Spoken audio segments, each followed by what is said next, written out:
From spring to fall, pollinators keep on working, y'all. Pollinators are organisms that carry pollen from one flower to another.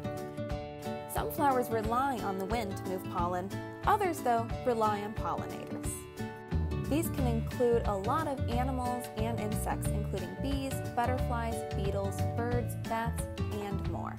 More than 80% of flowering plants require pollinators to move pollen. That includes about 240,000 species. So how exactly do pollinators help? Pollinators visit flowers when they go out searching for food, like nectar or pollen. Pollination aids in reproduction in flowering plants.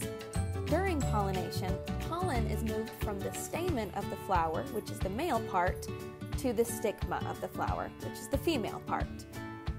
This fertilization starts the production of fruits and seeds.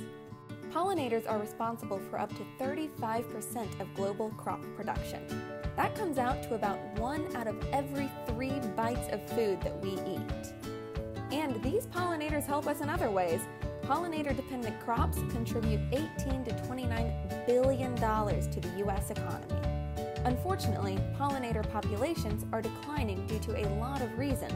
Some of these include habitat loss, malnutrition, parasites, pathogens, chemical exposure, and many others.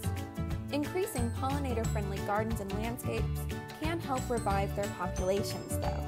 Some native Indiana plants that pollinators love include coneflowers, garden phlox, black-eyed Susans, aster, and butterfly milkweed.